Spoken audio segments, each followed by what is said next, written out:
61 ہجری کو کربلا میں رسول معظم حضرت محمد صلی اللہ علیہ وآلہ وسلم کے نواسے حضرت امام حسین علیہ السلام اور ان کے خاندان اور 72 باوفا ساتھیوں کی عظیم شہادت اسلام کی تاریخ کا بے مثال واقعہ اور مارکہ ہے۔ اس صحرا میں حضرت امام حسین نے اپنے خون سے اختلافی نوٹ لکھا کہ حق و سچ کی خاطر سر کٹا دینا بھی کوئی معنی نہیں رکھتا۔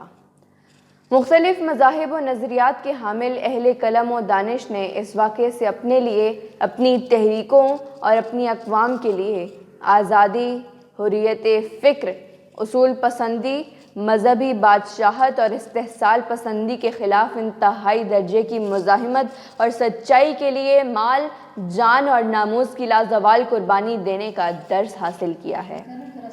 غیر مسلم مورخ بھی اس حوالے سے کسی سے پیچھے نہیں رہے۔ جمہوریت اور انسانی حقوق کے عظیم علمبردار نیلسن مینڈیلا کہتے ہیں کہ میں نے 20 سال جیل میں گزارے ہیں، لیکن ایک رات میں نے فیصلہ کیا کہ تمام شرائط پر دستخط کر کے رہائی پا لینا چاہیے، لیکن مجھے امام حسین رضی اللہ تعالیٰ عنہم اور واقعہ کربلا یاد آ گئے۔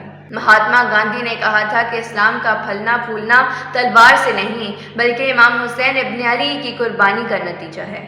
اگر میرے پاس امام حسین کے ساتھیوں جیسے بہتر لوگ موجود ہوں تو میں 24 گھنٹے میں ہندوستان آزاد کرا لوں۔ معروف برطانوی ادیب فریا اسٹارک کئی کتابوں کی مصنف ہیں۔ 1934 میں عراق کے بارے میں سفر نامہ دی ویلی آف حسین میں لکھا، امام حسین نے جہاں خیمے لگائے وہاں دشمنوں نے محاصرہ کر لیا اور پانی بند کر دیا۔ یہ کہانی آج بھی اتنی ہی دلگیر ہے جتنی اس وقت تھی۔ مشہور انگریزی ناول نگار چارلز جان کہتا ہے کہ وہ ایک مقصد کے لیے کربلا گئے اور ان کی قربانی اسلام کے لیے تھی۔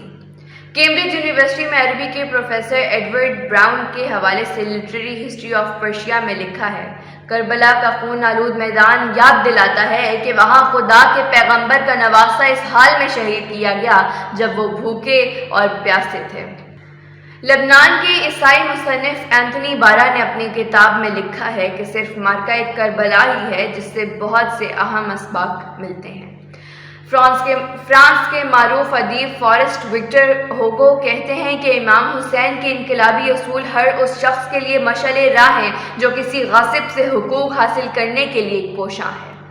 روسی مفکر لوئی ٹولسٹائی نے کہا ہے کہ امام حسین رضی اللہ تعالیٰ عنہم ان تمام انقلابیوں میں ممتاز ہیں جو گمراہ حاکموں میں سے گڈ گورننس کا تقاضا کرتے تھے اور اسی راہ میں انہوں نے شہادت حاصل کی۔ جاپان کے مصنف کویان نے لکھا ہے کہ امام حسین کا انقلاب پسے ہوئے طبقے کے لیے جد و جہد کا راستہ روشن کرتا ہے۔ برطانیہ کے اسکاٹش ادبی اسکالر سر